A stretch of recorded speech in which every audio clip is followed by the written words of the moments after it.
घरच्या घरी फक्त 3 साहित्यामध्ये आपण मस्त चविष्ट असं चोकोबार कसं करायचं हे पाहणार आहोत। त्यासाठी इथे मी अमूलची फ्रेश क्रीम घेतलेली आहे। फ्रेश क्रीम बाजारातून आणल्यानंतर फ्रीजमध्ये आपल्याला साधारणपणे 4 ते 5 तास थंड करून घ्यायची। इलेक्ट्रिक बीटरने आपल्याला हे छान असं आता बीट करून घ्यायचं आहे 4 ते 5 मिनिटं। तुम्ही हँड बीटरने पण बीट करून घेऊ शकता। त्यानंतर 200 ml चा इथे मी कंडेन्स मिल्क घेतलेला आहे, तेही आपल्याला यामध्ये टाकायचं आहे आणि इलेक्ट्रिक बीटरने पुन्हा आपल्याला 4 ते 5 मिनिटं चांगलं असं बीट करून घ्यायचं आहे।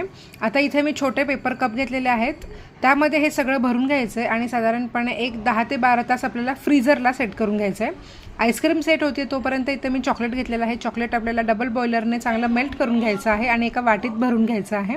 त्यानंतर इथे मी आईस्क्रीमच्या स्टिक घेतलेल्या आहेत, तर या पद्धतीने आईस्क्रीममध्ये टाकायच्या आहेत आणि या पद्धतीने आपल्याला हे चॉकलेटमध्ये डिप करून घ्यायचं आहे। तर इथे झटपट चोकोबार तयार झालेला आहे, नक्की करून बघा।